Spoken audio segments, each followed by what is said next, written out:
Congratulations again for putting forth the effort to have a safe and secure retirement.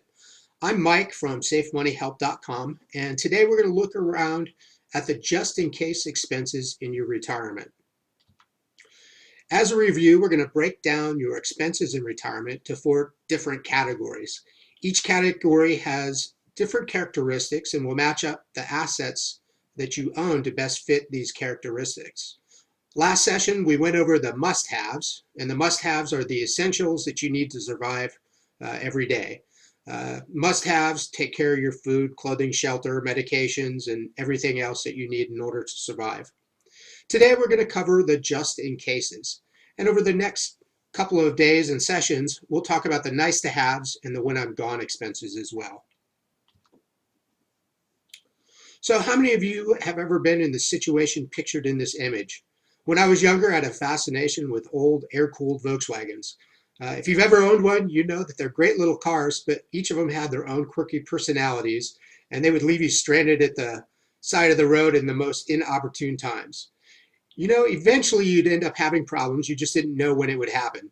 Every time I went on a trip, I'd have to prepare by, setting aside some tools, making sure I had my manuals in the car and my AAA card just in case anything happened.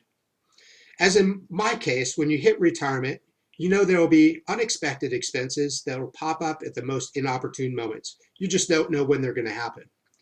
Just in case money is sort of like your AAA membership. You'd rather not use it if you don't have to, but you're happy that it's there when you need it. So the characteristics of just-in-case expenses are they need to be accessible, meaning you're able to get to them almost immediately. They also need to be secure and not subject to a significant amount of risk. You don't want to have your emergency funds depleted by a market downturn. And then lastly, they need to be growing, earning you a fair rate of return.